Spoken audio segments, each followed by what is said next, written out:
Let us talk about electric field. What do you mean by field? Field का मतलब होता है मैदान, है ना, या कोई जगह या कोई एरिया, सम पार्ट ऑफ या रीजन। तो अंग्रेजी में कह सकते हैं कोई रीजन को हम अक्सर फील्ड से दिखाते हैं। और अगर इलेक्ट्रिक फील्ड की बात करें तो इसका मतलब हुआ the reason in which electrostatic force can be experienced,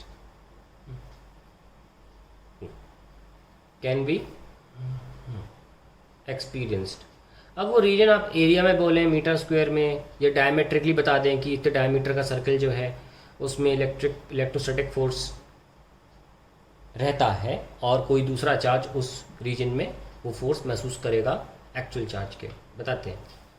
so suppose हमारे पास कोई चार्ज है Q, और मैं नीचे सफिक्स S लगा रहा हूँ क्योंकि ये सोर्स चार्ज है। तो QS का मतलब होता है सोर्स चार्ज, मतलब मेन चार्ज है, सन सोर्स है of the main energy to the solar system, वैसे सोर्स चार्ज है, इसकी बात की जा रही है।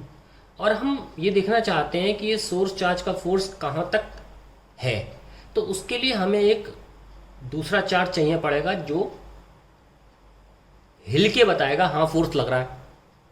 अभी के लिए इसको ऐसे बोल देते हैं Q नॉट, क्या बोलते हैं, QNAUGHT नॉट, ठीक है।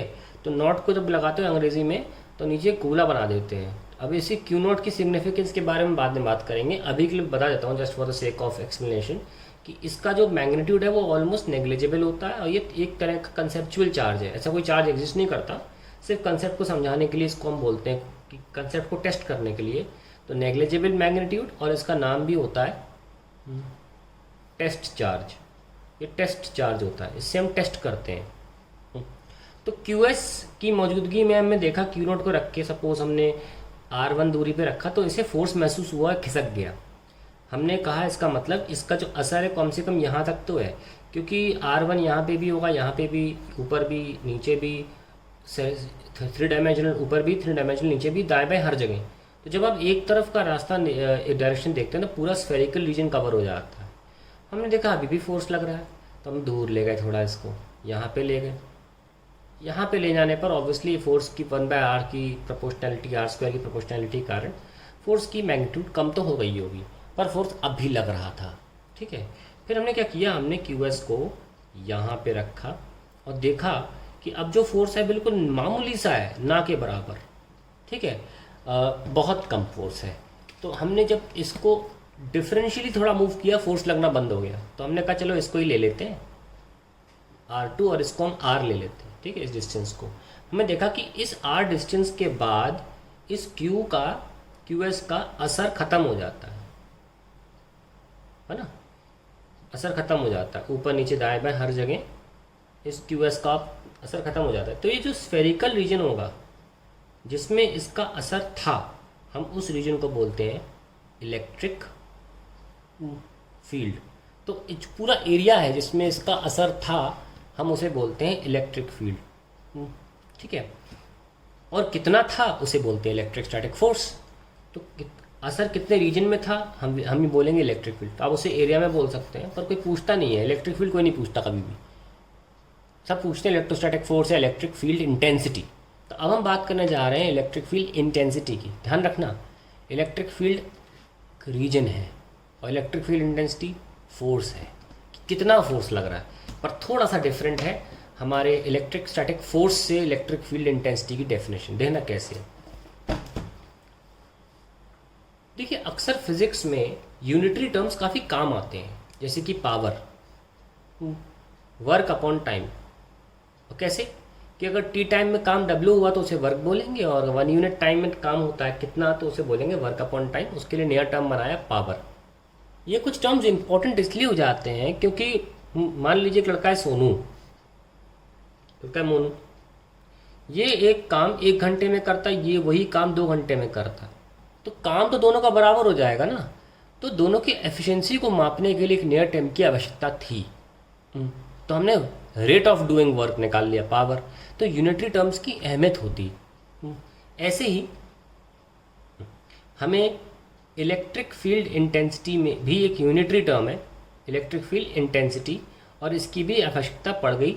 इलेक्ट्रोस्टैटिक फोर्स काफ़ी नहीं था, इस तरह से यहाँ वर्क भी 2 बच्चों की एफिशिएंसी मापने में फेल हो गया। तो इलेक्ट्रिक फील्ड इंटेंसिटी की भी इम्पोर्टेंस है, तो हम इसे EFI लिखेंगे, EFI। ठीक है। सो इसका मतलब क्या है कि मान लीजिए 2 चार्जेस थे QS Q0, तो Q0 पे जितना फोर्स लग रहा है उसे तो हम F ही बोलेंगे, और उसकी वैल्यू होगी KQS Q0 अपॉन R², अगर इनके बीच में दूरी R है तो। लेकिन 1 यूनिट, ये क्या था, पॉजिटिव टेस्ट चार्ज।